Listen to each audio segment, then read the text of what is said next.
Hello, Sophie here. So yesterday, as I opened up the grease pencil materials dropdown, as one does, I thought to myself, I don't know that I've ever tried these before. What do they even do? So the first part of this video is a breakdown of everything I've discovered about these settings, and then I came up with an art challenge that we can do using these features. As you can see, both these settings have color attribute in the title. So here's a quick explanation of how material colors work. All grease pencil materials have a color, and that is what will show up if you draw using material mode.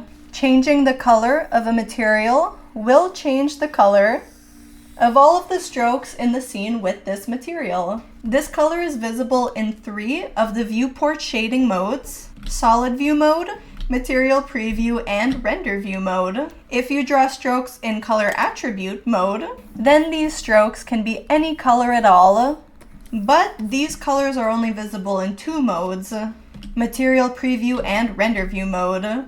Solid view mode only ever shows the material color, and when color attributes are given to a stroke, changing the material color does not affect the color attributes. Color attributes can exist along a spectrum. So that's this mix factor here. At 1, the stroke is 100% the vertex color you choose, but as you lower it, then more and more of the material color will show through. Again, here's how everything looks in solid view mode, just 1 color. So far I've been working in draw mode. Vertex paint mode allows you to recolor strokes. The replace brush at the bottom fully changes the color attribute of whatever part of a stroke it touches, but notice that it respects the mix factor already established. The draw tool paints in color attribute more softly. This has a strength slider, unlike the replace tool, and it does not obey the mix factor. So this can actually add color attributes to strokes that were drawn without any mix factor. And then funnily enough, these parts of the strokes can then be recolored using the replace tool, but only those parts of the strokes touched by the draw tool. So a quick way to add color attributes to strokes that were drawn with the mix factor at 0 would be to use the draw tool, raise the brush strength to 1, turn off pen pressure, and just paint with a very large brush size. And now they can be fully recolored. I've seen how I can add a mix factor to strokes. Now can I remove it? So this would be handy if I wanted strokes that were mostly the material color, so that I could control that color unlike vertex colors. And actually, I did not know this going into this video, but many grease pencil tools do the opposite function if you hold control.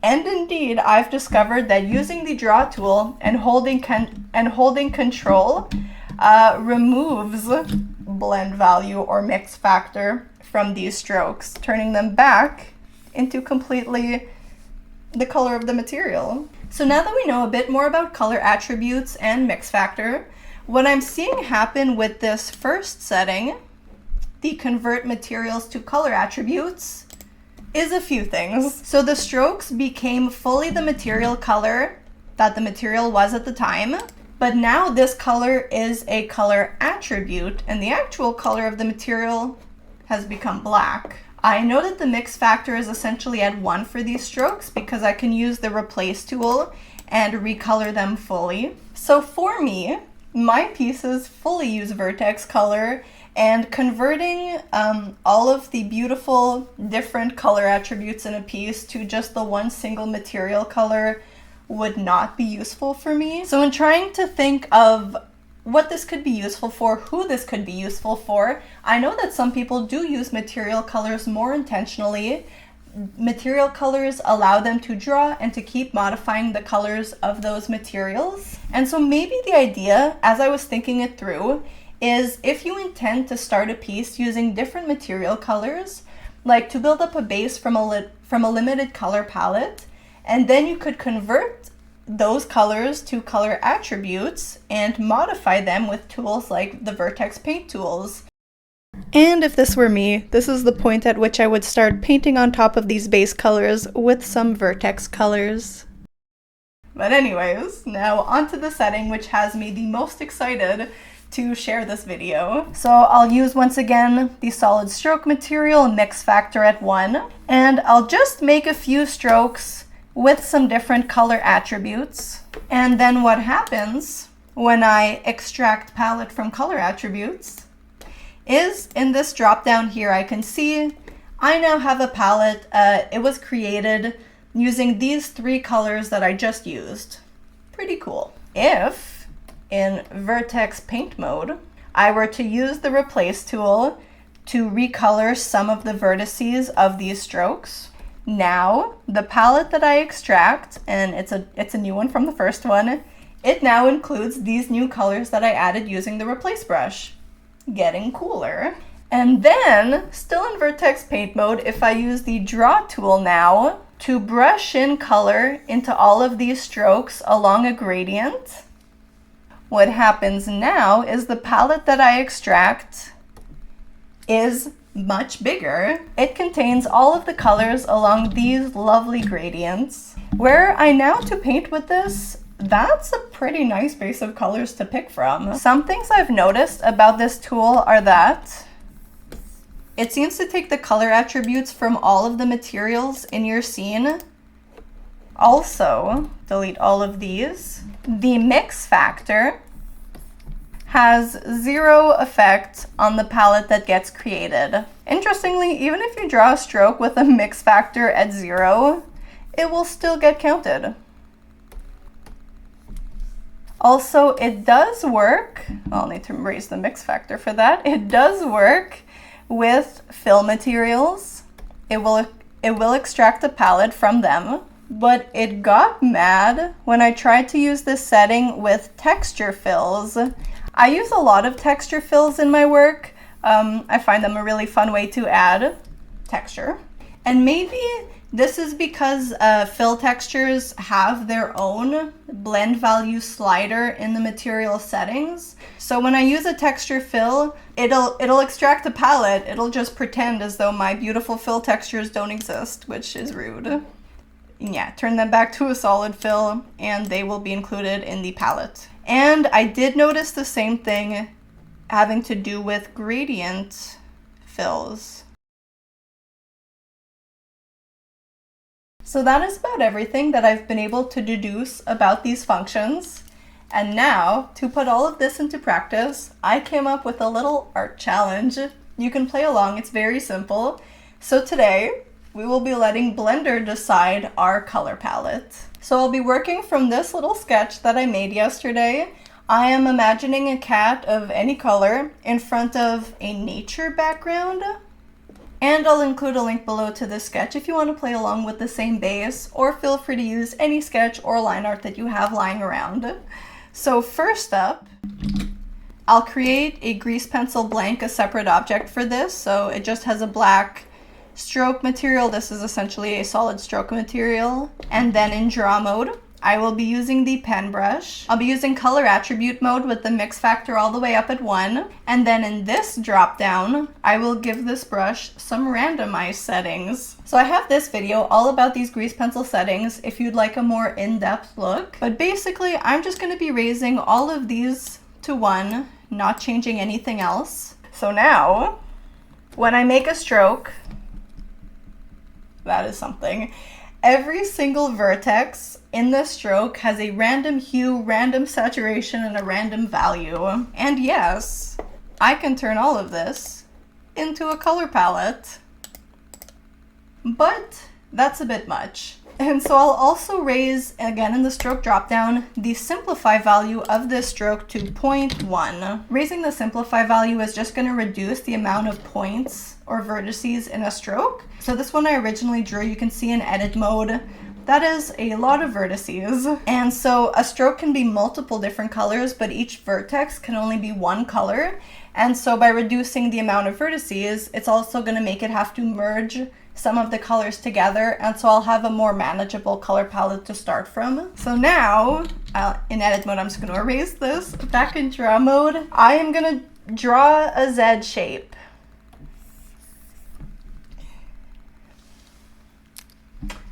That's not bad. That's my first color palette. Extract, and that's what I have to work with for this first piece. And now, because the setting does use every stroke within a grease pencil object, I'm just gonna duplicate this 4 times. In edit mode, I will delete this stroke, and in draw mode, make something new. So nerve-wracking. Not a bad choice either. So that's color palette 2. Shift D, duplicate. A new one, edit mode A, X to delete everything. Draw mode. I'm feeling good. Not bad at all. Okay. All right, it's a few days later, and I am so excited to share the results from this painting challenge. So I used these color palettes to make 3 different artworks, and for each one, I wanted to use a different grease pencil painting method. So I'll be sharing a summary in this video, but if you'd like to see the complete footage from these painting sessions, plus real-time narration from me as I worked on them, that is available on both Patreon and Gumroad. It's a few dollars, it goes a long way towards helping me to keep making fun stuff and sharing different techniques, and I want to say a massive thank you to both my patrons and Gumroad supporters. For this first piece, I went with a painting method that is the most like my usual painting method. So I have 4 brushes that I often use, a pencil brush and 3 texture brushes of varying opacities. I started trying to add colors using my most opaque brush, but wowie, that was too intense. So I ended up using the middle opacity brush instead. I used this to fill my whole canvas with a base layer of colors, both the cat itself and the background. Here, an idea struck, and I started using my most opaque brush to add in a border of foliage. And maybe the surrounding textures, they can be pretty dark, kind of like a dark, ominous wilderness closing in. And at the center, we can have lighter greens, and maybe we can even have little flowers in the center, kind of like this protective halo around it. Which was not the concept I had planned for this piece, but instead it was inspired by the color palette I was given, which I think just speaks to how art challenges can really help us to grow and challenge ourselves. And then for the rest of the piece, I mostly used my pencil brush to refine everything. I find it very satisfying to do this within my sketch layer itself. So what I'll do is I'll pick a small area that I want to refine. Then in edit mode, I'll select those sketch strokes. In draw mode, I'll draw on top of them. And then back in edit mode, I can delete those sketch lines that I had previously selected, leaving only my new, more refined lines. Since I was a bit limited in terms of dark colors at my disposal, I made the choice to use the purple as mostly my shadow colors, while I used my dark orange-brown to paint in the fur markings of the cat and stripes. I just realized something. I've been cheating at my own challenge. So this brush actually has hue randomization set up into it, which means that as I use a stroke, like the randomization is not that big, but as I make strokes, you can see that they are different colors. So that's a thing that happened. And indeed, this is a thing that happened. But I feel like it's in the spirit of this first technique. This first piece is meant to capture my default art style, and this is the brush I use. So I took a break from rendering here just to add in these dark foliage strokes around the piece, and I'm about them. I ended up only doing half my canvas and then duplicating them because wow, was it time consuming. The idea wasn't bad necessarily, I was just struggling to stick to the 1.5 hour deadline that I had given myself. And that's how I'm left feeling looking at this final piece. I do like it. It's my favorite method to paint with, it's so much fun. I just wish I could work on it more. But I gotta say, this color palette came out really vibrant and colorful, and I love the purple shadows and the purple edges around parts of the cat. I find it really makes it look full of life. So my goal going into this second piece was to focus on textures. So to give a little breakdown of them, I tried to get some from varying opacities, some speckle brushes. These I think are really great for foliage and nature textures are some of my favorite to use. And then I just have some texture brushes. So one really opaque brush, a few, like the majority, are rather textured brushes, and then some really light brushes to glaze on color. To start, and I also did this in the first piece, I just didn't talk about it in that section, so I changed the background color of my canvas to one from my color palette. I did that in the World Properties tab, just opening the color selector, and while I'm in draw mode of my grease pencil object, that means the color palette is visible, so I can use this eyedropper to select one of those colors. Then I added stamp textures on a color layer that is beneath my sketch layer. So when I was looking at my color palette for this second piece, I saw a lot more greens this time, while the only colors that I thought could work well for a cat would be the whites, grays, and blacks. So this was going to be a fun change from the first piece. I set out to spend more time rendering the nature scene around the cat and to have that be the most colorful part of the piece while keeping the cat kind of monochrome. I moved pretty quickly onto my texture brushes. This is my main way of getting soft edges within grease pencil, so I'll use textures to transition between different colors or different values. I did also use my pencil brush to clean up the sketch lines of my cat, except this time the hue randomization was turned off, and most of the details in the cat's fur were captured using texture brushes. Okay, so it's hard for me to summarize how I feel about this piece now that I've completed all three.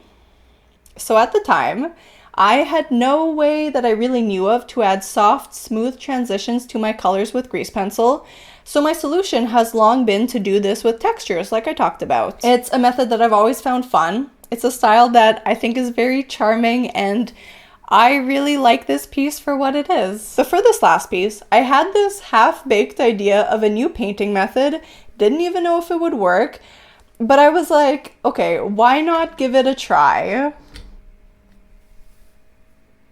So I am still reeling over this. I have only ever gotten soft transitions like this with gradient fills, and that's just like two colors gradiated along a straight line, and then the outer part of the gradient is still a super hard edge. So this is gradients with no hard edges to be found within the actual color layers. So please don't hate me. I will be sharing this method, absolutely, just in its own video. So that is coming, I promise. If ever you can't wait, and if you have a few dollars to spare, my process discovering this was documented. It's not concise, it's very rambly. I talked through it for about a half hour, and then there's an hour of just like silent real-time footage that plays of me using this method. But I explain everything I do, why I'm doing it, the tools and the techniques, and it's available right now. So here are my final three pieces made from these three color palettes. I don't know what to say about the color palettes themselves. All I know is I can't stop staring at this third one, and I don't think it's because of the color palette. The only thing I'll say is I was trying to have the face and the top of the back be the lightest part against a dark background, and then to have the booty be the darkest against a light background. So I was trying to create contrast in that way. And like the others, I'm using a green background to go for something vaguely naturey, although there ended up being zero texture in this background. And this is probably the one with the least saturated colors, but I feel like the saturated colors that there are, like in the eye and surrounding different parts of the cat, I feel like they really, really pop. So I'm gonna wrap this up. Thanks for watching. This is not how I thought this would go. Thanks to this silly color palette art challenge, I got the chance to try new things, discover new methods, and create this. What? So let this be a little reminder to you and to me to do some just fun, exploratory, no expectations, no pressure art, and just see what our wonderful brains can come up with. If you give this a try and want to tag me in your creations, I would love to see that. I am Sophie Jantak, all over the internet. More videos coming soon. All right, I hope you're doing well. Take care. Bye.